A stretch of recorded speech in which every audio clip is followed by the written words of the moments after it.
the rubber meets the road. You are that person that can protect the community from somebody like this defendant. You are that person that can either let him walk out of this courtroom on probation with a piece of paper with conditions and promises that he won't resort to this kind of violence that you saw on that video, or you can ensure that the community is safe by putting him behind steel bars, concrete wall, and razor wire fence.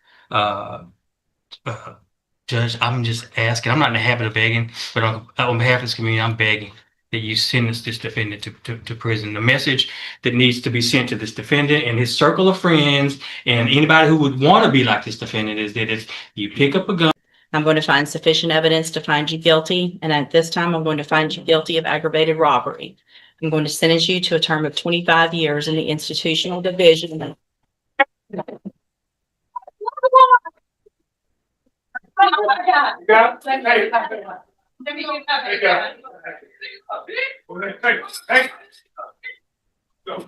Good morning. Are you Caden Fontanet?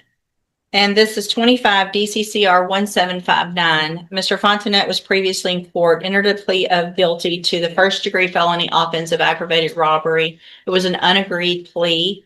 I've received the pre-sentence report. Have you both had an opportunity to review that report? We have, Your Honor. the state is, Judge. Are there any additions or corrections to the report? Not from the defense. Not from the state, Judge. And Mr. Coleman, you said you have a witness or some evidence. Actually, Judge, Mr. Rojas has graciously stipulated to the admission of the surveillance video from the convenience store in question. So I don't need to call my custodian record. With the court's permission, first of all, I'm offering states one. No, Judge. Make that states two, because this one was the plea admonishment documentation, please. I'm offering states two. No objection. States two is admitted. Permission to publish. Sir. Yes, sir.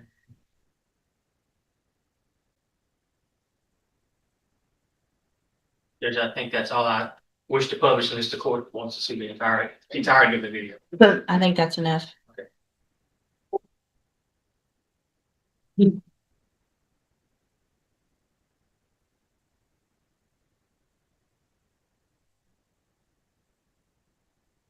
Would you switch that back to the other? All right, I thought I did.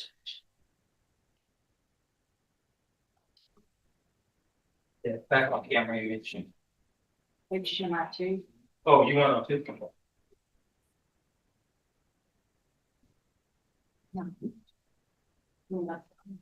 Try one. Okay. Well, HDMI one is the laptop. HDMI two.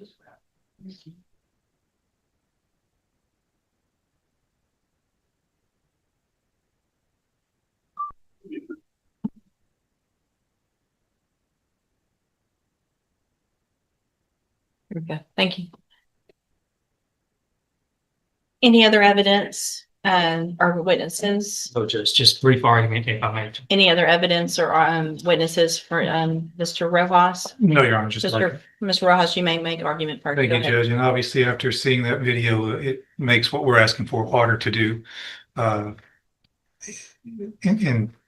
what we're here asking for this morning, Judge, is probation.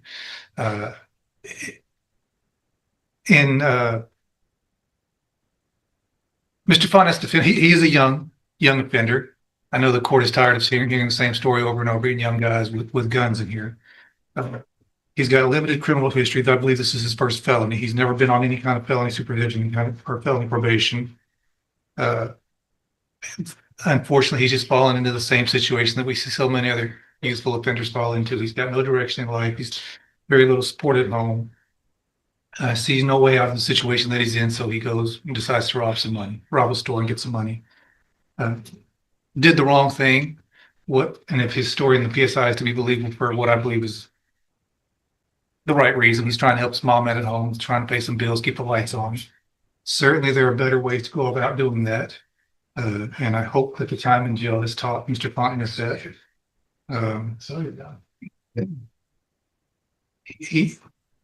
We've got options here, Judge. We can send him to prison or we can put him on probation. Certainly, he's on the road if this conduct continues, he's on the road with prison. I don't know that the day is the best time to make that exit for him. he's got a long life to live. We can send him to prison. He can be there for a few years and come back out. I don't know that he's going to get the help that he really needs in prison. There are programs available on probation that if he's serious about turning his life around, like he says in the PSI, those programs can help him. And if he does take advantage of those, it in turn would make the community a little bit safer, because there'd be one less guy go running around with a gun when he does get out of prison, if that were the road that you chose to take. Plan on living at home with his mom. I think he has some younger siblings there. To his benefit, before he was even arrested, he started a GED. I think on the night that this happened, he had just finished a GED class and made a dumb decision to go hang out with these guys that he should not have been hanging out with, and did this robbery. Again, Judge, you've got two options. You can send him to prison, or you can try to get him some help on probation, and hopefully he will take advantage of that. And certainly if he doesn't, we're going to know pretty quick, and you'll have another chance to send him to prison, probably for a longer time. All right, thank you. Yeah. What is the status of the other two? Are there co-defendants? Have they been charged? They have been charged, Judge, and I have both of their cases, Judge. And they have not been sentenced yet or No, anything Judge. like that? No, Okay. Judge. All right, go ahead, Mr. Coleman. Yeah, I'll be brief. Whether it's the Pine Club Apartments or Rogers Park or a Speedy Mart, you've seen this, and we've seen this in this community all too often. I'm preaching to the choir, Judge. Prayer vigils and advisory committees, all of that stuff's fine, but you judge where the rubber meets the road.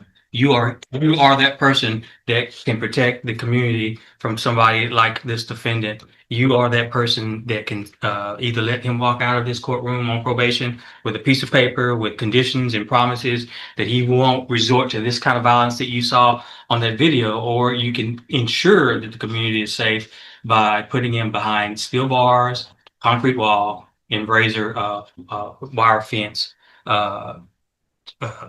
Judge, I'm just asking, I'm not in the habit of begging, but on behalf of this community, I'm begging that you sentence this defendant to prison. The message that needs to be sent to this defendant and his circle of friends and anybody who would want to be like this defendant is that if you pick up a gun with the intent to commit violence, you're gonna pick up a 15, 20, 25-year prison sentence, Judge. And I'm just asking that you do this on behalf of people who live at the Pine Club Apartments, who just want to live in peace, people who want to go take a walk at Rogers Park and not be robbed, and somebody that wants to stop at a Speedy Mart convenience store and pick up some snacks without becoming a victim of a robbery. That's all I have, Judge.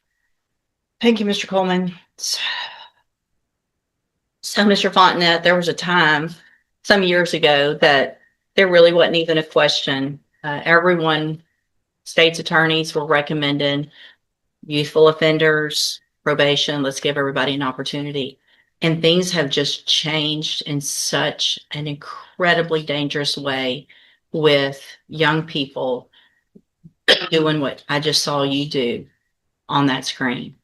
I cannot imagine the fear that person had that was working in that store, that he now has, just trying to go to work, make a living, and go home.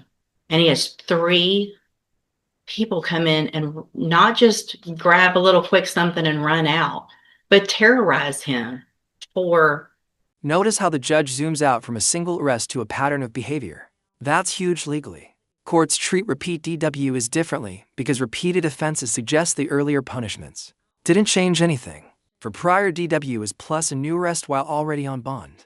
That's exactly the kind of history prosecutors use to argue someone is becoming a danger to the community. Question for you guys: at what point should bond stop being about freedom and start being about prevention? Quite some time. Pulling him around, yanking him around, putting guns in his face, all 3 of you. I also, in addition to the PSI, get jail incident reports. And you apparently like to fight and jump people, which is what's been happening in the jail. So it makes it very difficult for me to go, oh, this is somebody that's going to get out and behave, who can follow the rules, because you can't even follow the rules in jail. And the pre-sentence report shows